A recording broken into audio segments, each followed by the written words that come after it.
Thank you for coming. I have a couple of quick things I want to say. I want to introduce Tammy Jackson again. She hasn't had a chance to be up front yet, but she will be tomorrow. And I always invite the church-wide person to be with me just in case there's something I don't know or have a clue about. And that this gives me an opportunity to say, and can you help us? For instance, do you know where we are in the malaria thing? Is that a number you know off the top of your head? 3 million? We're at 3 million of the 15. Not bad since last August. That's when we kicked it off. So it's a good start. I am going to invite you to ask questions.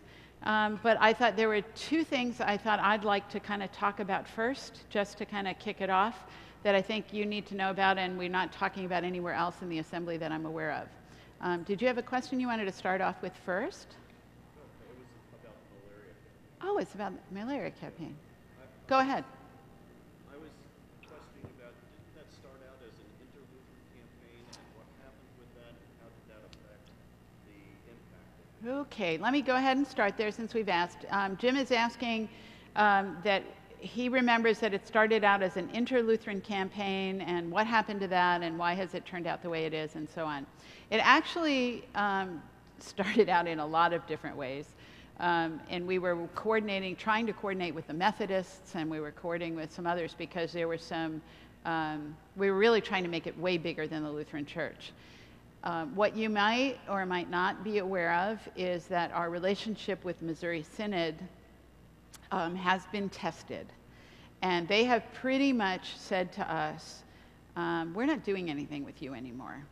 And that has included a number of different items. This is a deep sadness for those of us in the ELCA, and it is based on the 2009 Churchwide Assembly decisions. And so they have said they're ending their relationship with us in terms of the chaplains, for the military chaplains, that they're not going to work with us anymore. They are going to, they're asking people to halt all relationships in social ministry organizations and campus ministries, and disaster work. So all of that is now in the process of being separated out. Apparently, and Tammy, you're going to have to check me on this if I start to say something wrong. Just really raise your hand big, and I'll stop and let you take over. So we just decided to do it separately. They are, I believe, conducting a campaign as well, and we are as well. There are some differences of opinion, and this is part of what led to it, in terms of how the funding was going to be delivered on the ground. And that's what caused the separation around the malaria campaign. And I don't know enough of the detail of that sort of thing, but it had something to do with, we wanted to work with our companion churches to design the programming and invite the indigenous folks to make the decisions about how that was going to get taken care of and so forth. And they wanted to channel it only through their particular congregations or through their own agencies, but they weren't going to work, they weren't willing to work with the companion churches and the way we've got companionships. And we weren't willing to give up the companion relationships in that. Something like that. So it was a difference. It's not a difference in wanting to help. It's not a difference. It's a difference in the way we deliver and the way we do business. A similar sort of thing in a different era is the disaster relief. In Lutheran disaster relief work, response work, we've worked with Missouri Synod on that for a really, really long time. They're separating out now and doing some of their own, but one of the real issues is that they separated out really a long time ago because they only wanted funds that were raised channeled through their congregations. And our funds that we raise go to community groups that are ecumenical and otherwise put together to determine first need, not necessarily to rebuild a congregation's plant. And so we have a difference of opinion in what a delivery service would look like in that kind of a setting. And so we've been having conversation. The ELCA is clearly continuing to be open to conversation, to working things through, to trying some new ways of doing it. But on the other side, the conversations are being shut down. So that's what happened. So, but Missouri's still in it, we're still in it. It's just not that we're not gonna do it jointly. Was that pretty close to what you understand? Hey, I listened really well at the last Conference of Bishops meeting. I learn all this stuff. Let me, before we go on to the next question, be thinking about what else you'd like to know about. You want something on this or something else? Okay. You started to say that it was with other, like denominations like Right. Methodist and stuff like Right. that. So those are out also? We're simply not coordinating our work with them, but we're all part of the international effort to do this, and it's cross-denominational. So the Methodists are doing a big push, and the Lutherans are doing a big push, and I don't know who else is in on it. Congregations, a lot of different denominations all helping with the malaria. That's right. But the video that you showed us is how we are doing. Is how the ELCA is participating in that bigger global work. Yep.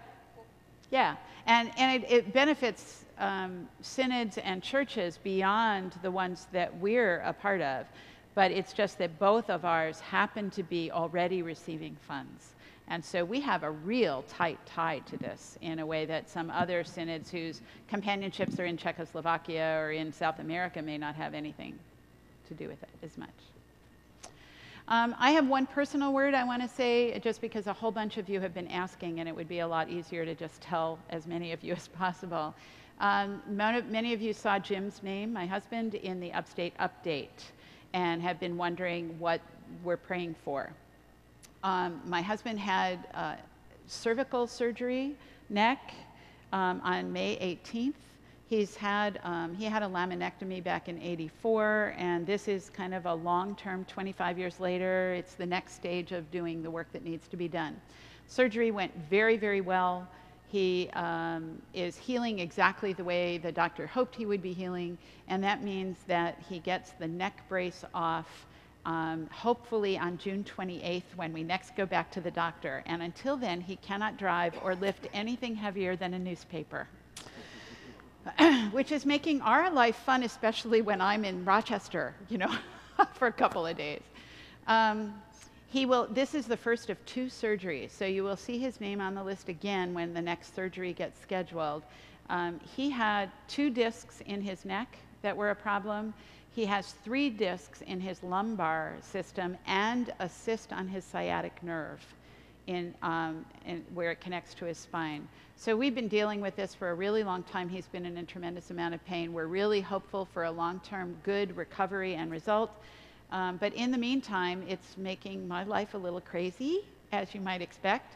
And I'll be doing the best to both be taking care of him and taking care of business, and trying to find some kind of balance between the two. I thank all of you who've been in prayer. There have been people in the Syracuse area who've been bringing meals. I am really grateful for meals. Jim is our meal person. He does all of our cooking and shopping. At least he did until May 18th. And so it's kind of an interesting time. So thanks for your prayers and your understanding. If I'm not in the office or you hear she's working out of home today, it probably means that I need to be there to deal with him in some way. But work goes on. We're getting stuff done. Synod Assembly got done. You know, we're good. The other thing I wanted to talk really briefly about, and Jim, you may want to actually join me in this conversation if you feel like it. Probably the biggest, most exciting, I think I can say that, certainly strategic work that we have done in a really long time is what we are calling Mission in Transition team work. And this is really the only opportunity I'm going to have to talk to you about that. You will continue to hear about it in your local congregations and areas. But a long number of years ago, when I first began as bishop, and even before that, we were beginning to recognize, how many of you remember doing congregational program reviews where a synod staff would come in and work with you and all of that stuff and tell you and stuff? So a lot of you remember that. Filling out a lot of paper, doing a lot of stuff. We really began to understand around the time I took office, a little after, that we needed to update the way we were gathering information when congregations would go through transition. That the model we were using was really, really good for its time, but it was time to let it go and find something new. We were getting complaints from people in congregations about how the call process worked and how they felt alone and that sort of thing. So after being in office for a couple of years, I invited everybody who had complained to me, who had served on a call committee, or at least one from each of those congregations, and I said, okay, if you're not happy, help me make it better. But you need to understand the restrictions and contingencies that I'm living under, because there are some things we can do and some things we can't do, so you have to help make it better, but in a way that actually would work for Synod staff. And so we began that work and developed a process, developed core principles and values, and spent almost a whole year, maybe a little longer, putting together all of the basic work and trying to come up with a model that we thought actually might work for us for the long term. We decided, rather than just simply announce it and move into that and say, okay, everybody, apple cart upset, it's all changing, especially when we had 28 vacancies, transitions in 1 year, we thought, we can't do them all. So we decided to do a couple of pilots, and we used the eastern part of the Synod where there was some impetus around this, and Jim Slater was a part of that, and developed a different way of walking through. Now, I can't give you the whole training that took us a whole day to tell everybody about, but what the intention of it is to, instead of, to put the onus of owning how a congregation talks about itself and its mission on the congregation, as opposed for the Synod to come in and kind of describe you to you. You need to be able to articulate your own mission. We think that's going to be healthier for you in the long term. But we also knew you needed coaching through that. So what we're putting together now are teams of people, and our most common team, though I figure there's going to be 80 million variations on a theme as we work with this, would be to send in 2 lay people and a clergy person to work with the congregation in transition, to coach the congregation in working through the mission and transition stuff, to work with the congregational leaders to talk about the meaning of transition in the life of the congregation. And then those people could also be the synodical representatives who are there through the call process, so that you're not introducing new people. And where we have piloted it, we had about, not 100%, but maybe 90%. They felt better cared for by the Synod, had a better sense of their mission. Some of them were a little mad at us, kind of saying, well, you made us do all this work. On the other hand, what they're saying is, you made us do all this work and it was really, really hard, and it's probably the most important thing we've done together as a congregation in a really long time. And so we're going to be trying these adventures differently in different parts of the Synod. We have 4 coordinators. Jim Slater is heading up the team in the East, and Katie Jans, pastor at St. Peter's Verona, is heading up the team in Central New York. Mr. Ed Courier, who's a member of Bethlehem in Webster. Do I have, no. Yeah, that's, help me. St. Martin's in Webster. It's a 2-point parish, and I had the name of one congregation and a place in the other. St. Martin's in Webster. And Stephen Bigner out in Western New York, currently serving in Lutheran Charities and the campus ministry. And they're going to work with the conference deans when there's a transition, try to put together a team that will then work with the congregation moving forward. We think that this is the only time you kind of have to consult with Synod, if you will, is during a transition. And so the more we can do to help you to claim the mission that's yours and not just get focused on, oh, if we have the right pastor, it will save us. That doesn't work. We know that. We're absolutely certain that if the congregation raises its anxiety, gets focused on that next pastor, and that's all they think about, that that's not going to help anything. So what we're trying to say is, you can do mission right now.